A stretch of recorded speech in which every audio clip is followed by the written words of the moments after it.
Om Namo Bhagavate Vasudevaya. Narayanam Namaskritya Naram Chaiva Narottamam Devim Saraswatim Vyasam Tato Jayamutire Srinvatam Sakata Krishna Panya Shravana Kirtana Hridayantas Shuhi Abhadrani Vidunoti Surisvatam Ratsaprayeshu Abhadreshu Nityam Bhagavata Sevaya Bhagavati Uttama Shloki Bhaktir Bhavati Naishtiki.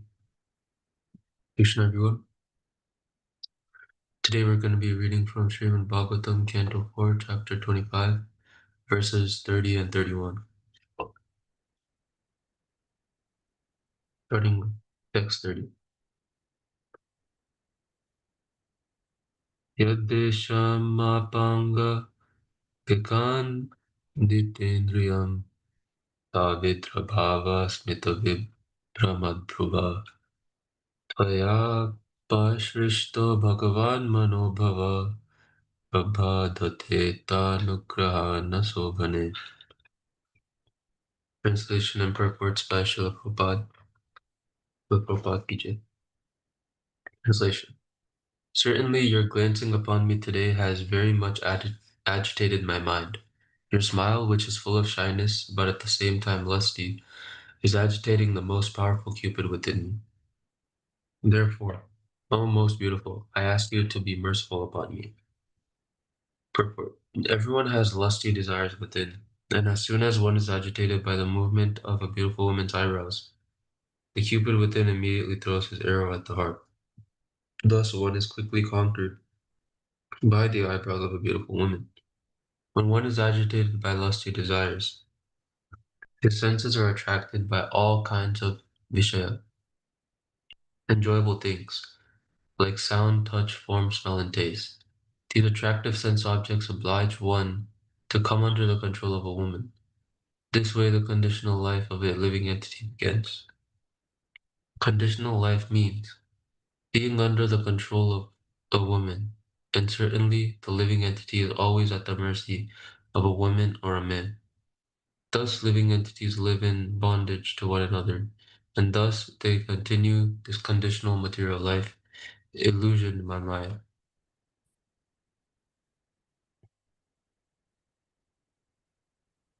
Verse 31. Vadananam subhru sutara lochanam Yalam vinila lakavrinda samritam Unniyami dharshaya valguvachakam Yadvridaya nabhi mukham suchismite. Translation. My dear girl, your face is so beautiful with your nice eyebrows and eyes and with your bluish hair scattered about. In addition, very sweet sounds are coming from your mouth. Nonetheless, you are so covered with shyness that you do not see me face to face. Therefore, I request you, my dear girl, to smile and kindly raise your head to see me. Purport. Such a speech is typical of a living entity attracted by the opposite sex. This is called bewilderment occasioned by becoming conditioned by material nature. When thus attracted by the beauty of the material energy, one becomes very eager to enjoy.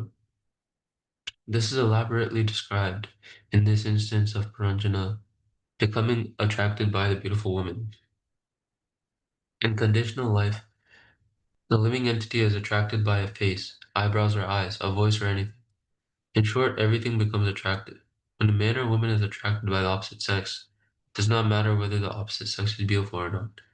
The lover sees everything beautiful in the face of the beloved and thus becomes attractive. This attraction causes the living entity to fall down in this material world. This is described in Bhagavad Gita 7.27. Ichadvesha sumuttena tandva mohena bharata sarvabhutani sammoham sargeyanti parantava. O scion of Partha, Arjuna, O conqueror of the foe, all these living entities are born into delusion, overcome by the dualities of desire and hate. This condition of life is called avidya. Opposed to this avidya is real knowledge. Sri Ishopanishad distinguishes between vidya and avidya, knowledge and ignorance. By avidya, one becomes conditioned, and by vidya, knowledge, one becomes liberated. Puranjana admits herein that he is attracted by Vidya. Now he wishes to see the complete feature of Vidya and so requests the girl to raise her head so that she can see her face to face. He thus wishes to see the various features that make Avidya attractive. So that concludes the reading.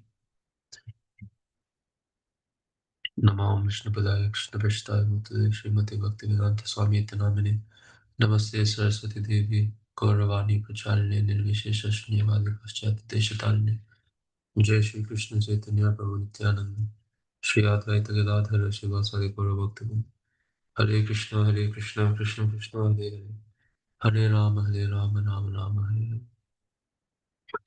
Krishna, before I start, I'd like to offer my obeisances to all the senior Vaishnavas here, and I'm seeking your blessing so I can better understand these teachings, better understand Krishna through Srila Prabhupada's teachings, and also better serve the devotees. So, before I start, please kindly forgive me for any shortcomings and mistakes I may make in my summary. So, today we are discussing two verses which are continuing the story of King Puranjana as being narrated by Narad Muni. So we just heard the two translations, and here we see that King Puranjana is becoming very captivated by the beauty of the young woman. So in verse 30, he openly admits that just by the shy smile and the glance of the woman, his mind is completely agitated, and he feels the powerful influence of Cupid. So this feeling is actually Kama, and he's begging her uh, to be merciful. And Srila Prabhupada explains in the purport that each and every one of us has latent lusty desires. And if we're provoked even in the slightest, uh, for example, here, um, it talks about the shy smile, right? Or even the movement of one's eyebrows, it can awaken the lusty desires. And this is the beginning of bondage.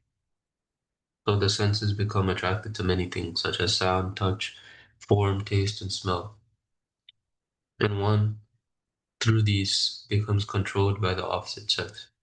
This attraction is the root of conditional life, binding men and women to one another under the illusion of Maya. So, moving on to verse 31, here Puranjana is further describing the woman's beauty. Her face, her eyebrows, her eyes, her hair, her smile, and her sweet voice. And he even admits that he's restless to see her fully. So Srila Prabhupada explains that this is actually typical of the conditioned soul. So once one is infatuated, everything about the other person seems beautiful, even if it objectively may not seem to be. So this is the bewilderment of avidya, and avidya is ignorance. And in the purport, we see that he connects this to Bhagavad Gita 7.27. So because of this avidya or ignorance, the jiva becomes enchanted by Maya. And only through vidya, or real knowledge, spiritual knowledge, one can become liberated. So if we put these two verses together, we can see the entire cycle of conditioned life. So there's four progressions. So first, the senses are attracted by external beauty. And then second, because of this, the lust awakens and it overpowers the intelligence. And third, the soul, which is identifying with the body, mistakes this attraction for real happiness. And lastly, one becomes bound in material life after going through all these and is now perpetually chasing all these empty pleasures. So Narad Muni, through this allegory, he's teaching Puranjan that, or sorry, yeah, he's teaching us that Puranjana is actually the soul, and the woman is Prakriti or material nature. So the conditioned soul, Puranjana, is becoming captivated by Maya's beauty, and he's thinking that he will enjoy it, but in reality, the soul is actually becoming entangled.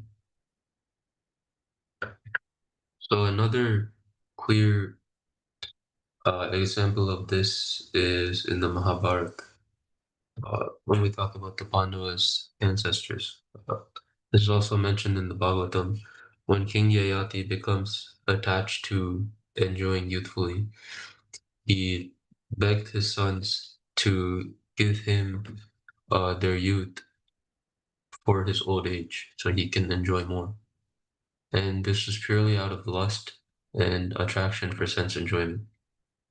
And after doing so, he extended his material life. But finally, he admits that no one has ever satisfied lust just by enjoying it.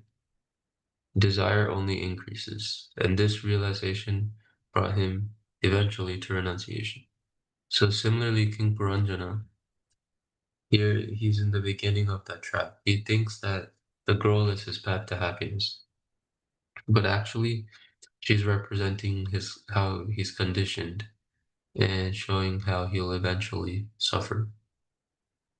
So practically the four things we can learn from this is that firstly, lust is never satisfied. And Prabhupada often quoted the verse from Gita chapter 3, Kama esha krodha esha. Lust transforms into anger and it binds us in repeated birth and death. And second, real vidya or real knowledge is in devotional service. So by hearing and chanting about Krishna, our attraction from Maya for all these illusory things diminishes, and attraction for the Lord is actually what increases. Third, everyone is under some form of control. So in verse 30, Prabhupada says, conditional life means being under the control of a woman or a man. But the devotee actually places himself under the control of Krishna, right? The Supreme Master. So that we can never, we shouldn't aim to not be in control of everything or be completely detached, but instead we should aim to transfer what has control over us, right? Instead of this, all these conditional things being in control of us, we should try to put ourselves under the control of Krishna. And this is the control that will actually liberate us. And lastly, is to actually see this allegory in real life.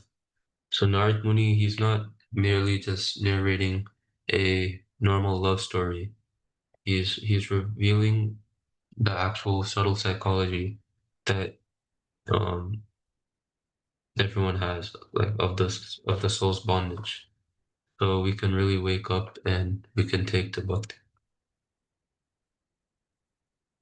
So all in all, we have to as everyone's probably been explaining in these morning sessions, these verses aren't just a poetic description of the attraction between a man and woman.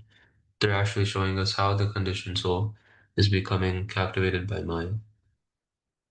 And nowadays, it's also becoming very much difficult to um, take control of this lust. So when I talked about the four steps um, of the entire cycle of conditioned life, first is the senses becoming attracted by external beauty.